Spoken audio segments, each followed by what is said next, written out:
Have you ever paused for a moment and wondered why you wake up every morning to do what you do?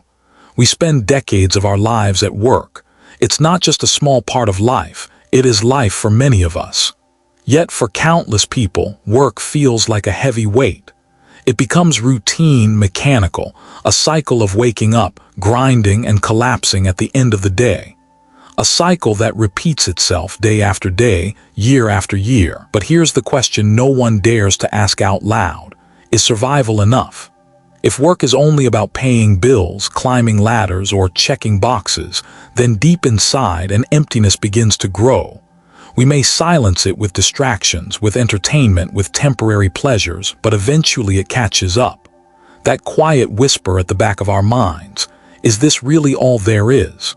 Shihengyi reminds us that work is not meant to crush the spirit, it is meant to reveal it. Work is not a prison, it can be a path to discover who we are, what we value, and how we want to shape the world around us.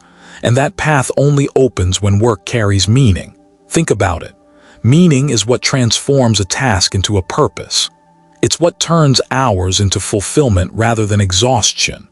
It's what makes the difference between being drained at the end of the day or being alive, knowing that what you did mattered. The real tragedy isn't working hard. The real tragedy is working hard without ever knowing why.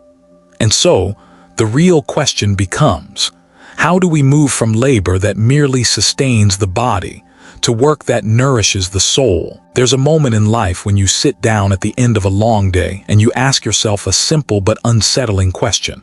Am I working or am I just laboring? At first, those two words sound the same.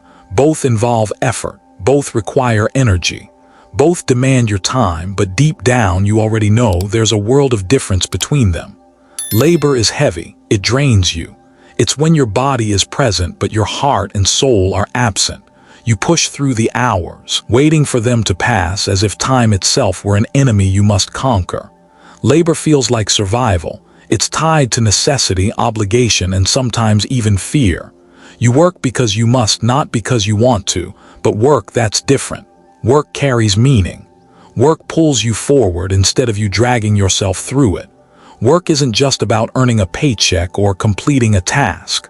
Work is about contribution. It's about expression. It's about the invisible thread that ties what you do with who you are.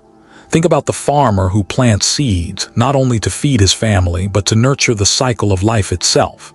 Think about the teacher who shows up every day not for the salary, but for the spark in a child's eyes when they finally understand. That is work. It may be tiring, yes, but it never feels empty. The tragedy is that so many people confuse labor with work. They spend years, sometimes decades, chained to tasks that bring no meaning, mistaking constant activity for purpose. But inside, there's always that quiet voice whispering, this isn't it. This isn't why you're here. And here's the truth. Work does not always equal employment. You can be employed and still be stuck in labor. You can be unemployed and still be engaged in the most meaningful work of your life. Work is not defined by titles, paychecks, or promotions. Work is defined by alignment. When what you do matches what you value, when your actions reflect your deeper calling. Imagine this, two people in the same factory standing side by side, performing the exact same task. One feels like a prisoner watching the clock tick by. The other feels like a creator knowing that their effort contributes to a larger whole. The task is the same, but the meaning is worlds apart. So, what separates labor from work? One word, purpose. Purpose transforms repetition into ritual. Purpose transforms exhaustion into dedication. Purpose transforms a job into a path. And if you've ever felt the difference, you know, it changes everything. Because when you labor, life feels heavy. But when you work, life feels alive. There's a spark inside each of us. Sometimes it flickers quietly in the background, barely noticeable. Other times it roars like a flame that refuses to be contained. That spark is the inner drive, the force that turns simple actions into meaningful work. But here's the paradox. Meaning isn't something you can buy or even something you can be given. Meaning is something you discover, and it is often hidden in plain sight. Think about the last time you felt fully alive while doing something. Maybe it wasn't glamorous, maybe no one even noticed, but you felt it, that sense of flow where time seemed to dissolve and every ounce of you was fully engaged. That wasn't labor. That was meaning revealing itself. Meaning and inner drive are inseparable. When you understand why you do something, you no longer need someone to push you forward. You pull yourself. You wake up earlier, you endure setbacks with resilience, and you keep going even when no one is watching. That's the quiet power of inner motivation. And here's the beautiful truth. You don't always find meaning in grand achievements. Sometimes you find it in small moments, helping a stranger, creating something with your own hands, or even simply showing up fully for someone who needs you. Meaning is rarely loud, it's subtle, but it transforms everything. Consider two musicians. One plays for applause, for recognition, for fame. The other plays because music flows through their veins, because each note feels like a prayer. Both may perform on the same stage, but only one walks away nourished. Why? Because one is driven by validation while the other is driven by meaning. When meaning is absent, you need constant external pressure, deadlines, punishments, rewards to keep moving. But when meaning is present, the drive comes from within. You don't need to be forced. You want to do it. That's the essence of freedom in work. But meaning doesn't just arrive by chance. It requires awareness. It requires asking yourself, why am I doing this? What does this connect to? How does this reflect the kind of person I want to become? And here lies a critical shift. When you find meaning in what you do, even challenges become fuel. Hardship turns into growth. Obstacles turn into stepping stones. The world doesn't become easier, but you become stronger because your inner drive carries you forward. So the real question is not, what do I do for a living? The deeper question is, does what I do give me life? Meaning is not found in endless searching. It is revealed when your heart, your values, and your actions finally align. And once you taste it, you'll never be satisfied with empty labor again. Because when you move with inner drive, you don't just live, you come alive. There comes a moment in life when we realize, no matter how much we achieve, no matter how much we gather, something still feels incomplete. We climb mountains, we collect trophies, we chase recognition, yet the satisfaction fades faster than we expect. Why? Because meaning cannot survive in a cage of self-interest. True meaning only expands when it touches something beyond ourselves. Think about it. The deepest fulfillment rarely comes from what we keep, but from what we give. When your work connects to something greater than your own comfort, it transforms. It stops being about survival or even about personal success. It becomes service. And service is what gives life its weight, its depth, its beauty. Consider a candle. On its own, it's just wax and wick. But once lit, its purpose is to give light to others. In giving itself away, it fulfills its destiny. Isn't that the same for us? We shine brightest not when we hoard our talents, but when we share them. A purpose greater than yourself doesn't have to mean saving the world or changing history. It can be as simple as raising a child with kindness, guiding a student to see their potential, or creating something that brings comfort to another soul. The scale doesn't matter. The intention does. And here's the paradox of life. When you dedicate yourself to something beyond your own gain, you don't lose yourself. You actually discover yourself. Service doesn't diminish the self, it completes it. History has shown us this truth again and again. The people we admire most, teachers, healers, visionaries, are not remembered for what they kept, but for what they gave. They lived for a purpose that outlasted them, and that's why their presence still echoes long after they're gone. Now, imagine bringing that same principle into your everyday work. Suddenly, even the simplest task becomes sacred. If you cook, you nourish more than bodies, you nourish lives. If you build, you create more than structures, you create spaces where life unfolds. If you teach, you shape not just minds, but futures. When you align your work with a purpose greater than yourself, something extraordinary happens. You stop asking, what am I getting from this? And start asking, what am I giving through this? That shift alone changes everything. And here's the secret.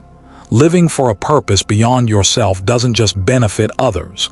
It sets you free. Because when the ego loosens its grip, when the endless hunger for more begins to fade, you discover a joy that no amount of wealth or status can buy.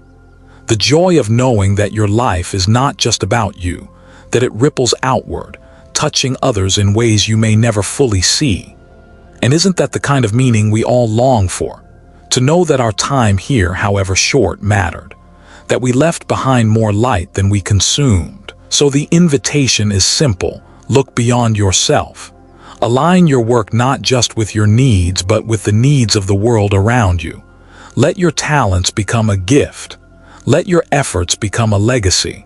Because when your purpose reaches beyond your own life, that's when your work stops being just work and becomes a calling. Imagine for a moment that every part of you, your thoughts, your actions, your values, and your purpose were moving in the same direction. No inner conflict, no split between what you believe and what you do, just flow. That is alignment. Alignment is not about perfection. It's not about controlling every detail of life.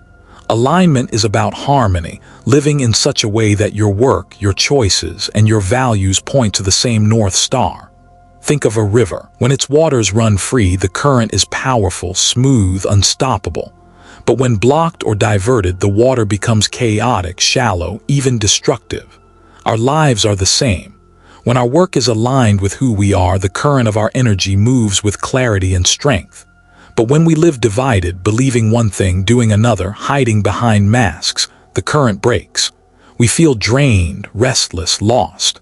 This is why so many people burn out, not because they are working too hard, but because they are working in ways that are misaligned with their deeper values. It is not exhaustion of the body, it is exhaustion of the soul. Alignment asks for honesty. It asks us to look at the gap between the life we live and the life we long for. It doesn't accuse, it invites. It says, bring your actions closer to your truth. Bring your work closer to your heart. Close the distance between who you are and who you show the world. When alignment is present, effort transforms. The same task that once felt heavy becomes lighter. Why? Because it's no longer fueled by force, it's fueled by authenticity. You are no longer pretending, no longer divided. You are whole. Think of an archer. If the bow, the string, and the arrow are not aligned, no matter how much strength you use, the shot will miss. But with alignment, even a gentle release can send the arrow straight to its target. Life works the same way. It is not always about pushing harder, it is about aligning deeper. But alignment is not a one-time achievement, it's a daily practice. Each morning, each decision is an opportunity to ask, does this choice reflect my values? Does this action honor who I want to become? Does this path bring me closer to my purpose or further away? The beauty of alignment is that it multiplies your energy. It reduces the noise of inner conflict, frees the mind, and allows your work to carry a natural power. You no longer fight against yourself, you move with yourself. And here's the secret many overlook. Alignment creates peace. Not the peace of escape, but the peace of integrity. The peace that comes when your outer life mirrors your inner truth. That is when you can look in the mirror without regret. That is when your nights carry rest instead of restlessness. Alignment is not about living someone else's idea of success. It's about living your own truth so fully that every step feels like it belongs to you. Because in the end, true strength is not found in pushing harder against life. It's found in moving with the current of who you really are. Most people believe they need to escape work to discover who they truly are. They dream of vacations, retreats, or distant journeys as if the truth of the self is waiting somewhere far away. But what if the path to finding yourself isn't about leaving work, but about transforming the way you see it? Work is not just what you do. It is a mirror. Every challenge, every interaction, every demand placed upon you reflects something deeper within. Patience, discipline, compassion, creativity. Work doesn't create these qualities, it reveals them. When you face frustration in your job, it shows you how you respond to resistance. When you work with others, it shows you how much empathy or pride you carry. When you are asked to persist through difficulty, it shows you the strength you didn't know you had. The truth is, you don't discover yourself in comfort. You discover yourself in the tension between what is asked of you and how you choose to respond. And work gives you that opportunity every single day. Think of the craftsman shaping wood. The more he works with the grain, the more he learns not only about the material, but about himself, his patience, his focus, his presence. In the same way, whatever your work may be, it is shaping you. It's not just about the product you create. It's about the person you become in the process. So often, people search for identity in titles, in careers, in achievements. But who you are is not a job description. It's not a role. Who you are is revealed in how you show up to the work itself, with care or with negligence, with presence or with distraction, with love or with indifference. The Buddha once said, "Your work is to discover your work, and then with all your heart to give yourself to it." This doesn't mean clinging to a single career forever. It means seeing work as a vehicle of discovery, a path that teaches you who you are and what you value most. When you begin to see work this way, even the most ordinary tasks become profound. Washing dishes becomes a practice of mindfulness. Serving a customer becomes a lesson in patience. Leading a team becomes a practice in humility and vision. Every moment at work whispers something about who you are if you're willing to listen. And here's the paradox. In giving yourself to your work, you don't lose yourself. You actually find yourself. Because meaning, alignment, and self-discovery are not waiting somewhere in the distance. They are hidden in the very tasks you do today in this moment. So perhaps the question is not, who am I outside of my work? But rather, who am I becoming through my work? When you approach your work with that awareness, you stop feeling like a prisoner of labor. You begin to feel like a student of life. And every day, every challenge, every effort becomes another step toward knowing the deepest truth of yourself. Because in the end, work is not just about what you produce. It is about who you are shaped into along the way. Life never promised to be easy. Work never promised to be smooth. And yet many of us secretly hope for a path without obstacles, a life without struggle. But here's the truth we often overlook. Without challenges, we never grow. Without pressure, we never discover our strength. Hardships at work can feel like walls, frustrating, immovable, impossible to get past. But if you shift your perspective, those very walls become doors. They don't block your path, they are the path. Every difficulty carries a hidden lesson. The conflict with a colleague, it teaches you patience, communication, and humility. The failure of a project, it teaches you resilience, adaptability, and creativity. The long, exhausting hours, they test your discipline and reveal your endurance. It's easy to see hardships as punishment, but what if they are invitations? Invitations to rise, to expand, to transform. A diamond is only created under intense pressure. Steel is only strong after passing through fire. And the human spirit, your spirit, only reveals its true depth when tested. Shihengyi once said that obstacles don't exist to stop us. They exist to show us who we really are. The struggle you face today is not there to crush you, it's there to carve you, to shape you into someone stronger, wiser, and more compassionate than you were yesterday. The next time you encounter hardship at work, instead of asking, "Why me?" try asking, "What is this teaching me?" That simple shift changes everything. Suddenly, setbacks are no longer dead ends, they are stepping stones. Failures are no longer defeats, they are teachers in disguise. Think of a seed buried in the dark soil. To the seed, the weight of the earth may feel like oppression. But without that weight, without that struggle, it could never break open, reach upward, and grow into the light. Your hardships work the same way. They are not burying you. They are planting you. And once you begin to see hardships as opportunities, fear loses its grip. You stop running from challenges and start meeting them with courage. You realize that every obstacle holds within it the possibility of transformation. Because in the end, what defines you is not the comfort you keep, but the challenges you embrace. And when you transform hardship into growth, you don't just survive, you evolve. So the next time life tests you, remember this. The weight you carry today may be the very force that lifts you tomorrow. There is a quiet truth about joy that many people miss. The deepest happiness is rarely found in what we keep for ourselves. It blossoms when we give. And work, when seen through this lens, becomes more than a way to earn. It becomes a way to serve. Giving through work does not always mean charity, nor does it mean sacrifice that leaves you empty. It means approaching what you do with the intention to add value, to lift others, to make life around you just a little brighter. Think about it. The baker who needs bread at dawn doesn't just feed bodies. He feeds families, mornings, and memories. The nurse who tends to the sick doesn't just treat illness. She restores dignity and hope. The teacher who shows up every day doesn't just transfer knowledge. He plants seeds of possibility in minds that will carry them forward for a lifetime.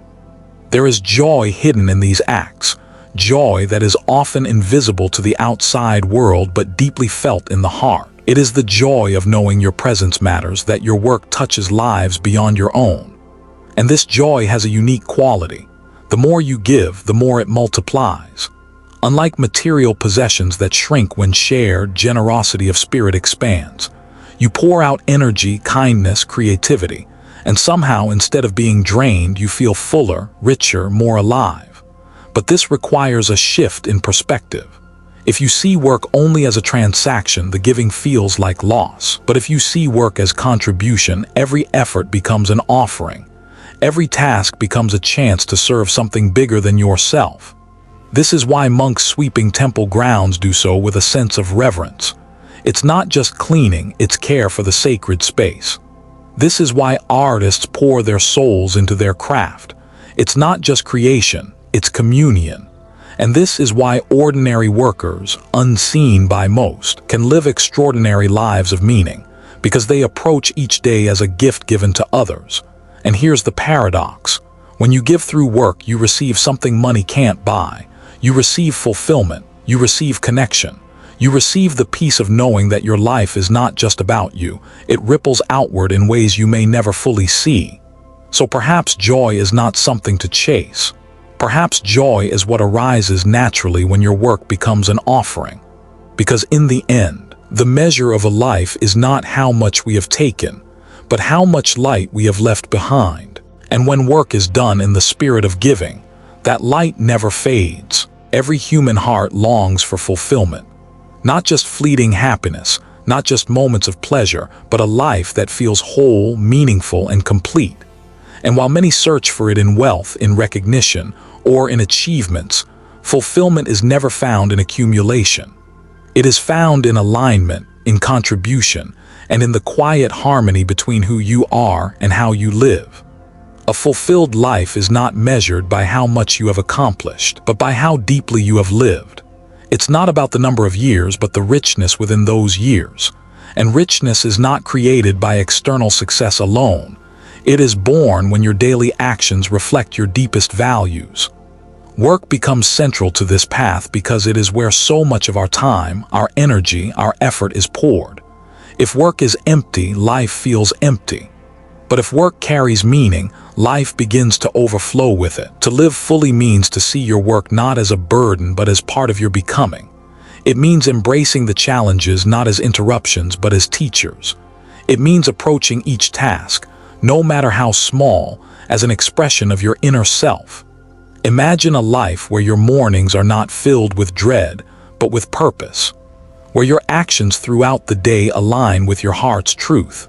Where your evenings end not in exhaustion alone, but in the quiet peace of knowing you contributed, you grew, you gave. That is the texture of fulfillment, not perfection, not constant ease, but a life that feels real, connected, alive. And here's the beauty. Fulfillment is not something distant, waiting at the end of a long journey. It is something that can be lived moment by moment, choice by choice. Each day you decide whether your work will be mechanical or meaningful. Each day you decide whether to live distracted or to live aware. Each day you decide whether your energy will end with you or ripple beyond you. Fulfillment is not a final destination. It is the path itself. It's built step by step in the way you show up, the way you give, the way you align your life with your truth. And perhaps the most liberating truth is this. You don't need to wait for the perfect job, the perfect timing, or the perfect opportunity. Fulfillment begins here now, in how you choose to engage with the life already in front of you. Because when you live with meaning, when you give through your work, when you allow challenges to shape you and alignment to guide you, then fulfillment stops being a dream and becomes the very air you breathe. This is the path to a life not just survived, but fully lived. So here we are at the end of this journey. We began with a simple question: why does work need meaning? And along the way we discovered that work is not just a way to survive. It is a mirror, a teacher, a path. Work shows us who we are. It tests us, it shapes us, and if we allow it, it reveals our deepest truths. Through struggle we grow. Through alignment we find peace. Through giving we discover joy.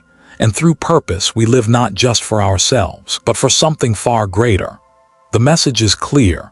Life is too short to give your energy to work that empties you. Every day is an invitation to choose differently. To see work not as labor forced upon you, but as an opportunity to live fully, to give fully, to become fully. And remember, fulfillment is not hidden in the future. It's here in this moment.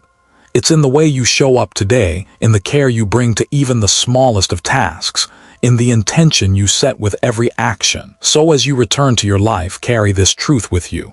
Work is not your prison, it is your path. And when you walk that path with meaning, you do not just work, you live. If this message has touched your heart, I invite you to continue walking this path with us. Subscribe to Zen Buddhism Wisdom and let these teachings remind you day by day of the peace already within you.